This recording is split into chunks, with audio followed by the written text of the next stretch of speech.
వికారాబాద్ జిల్లా కేంద్ర ASHA workers union CITU ఆధ్వర్యంలో కలెక్టర్ ఎదుట సిఐటియు యూనియన్ ఆధ్వర్యంలో ధర్నా నిర్వహించారు. రాష్ట్రంలో అనేక ఏళ్లుగా పనిచేస్తున్న ఆశా వర్కర్లకు సమాన పనికి సమాన వేతనాలు అమలు చేయాలని సిఐటియు నేతలు డిమాండ్ చేశారు.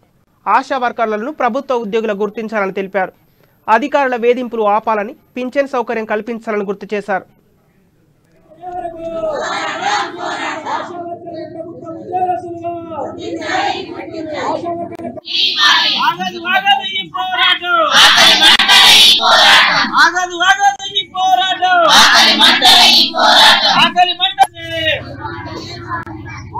రామకృష్ణ సిఐటియు జిల్లా సెక్రటరీ. ఈరోజు తెలంగాణ రాష్ట్ర వ్యాప్తంగా ఆశాల సమస్యలు పరిష్కరించాలని చెప్పేసి తెలంగాణ రాష్ట్ర వ్యాప్తంగా అన్ని జిల్లా కలెక్టరేట్ల ముందు 48 గంటల ధర్నా చేయాలని చెప్పేసి సిఐటియు రాష్ట్ర కమిటీ డిమాండ్ చేయడం జరిగింది. ఆశా యూనియన్ అదే పద్ధతులతోటి ఈ వికారాబాద్ జిల్లాలో ఉన్నటువంటి ఆశాల గిట్టంగా ఈ జిల్లా కలెక్టరేట్ ను జయప్రదం చేయడం కోసం జిల్లా నలుమూల నుంచి రావడం జరిగింది.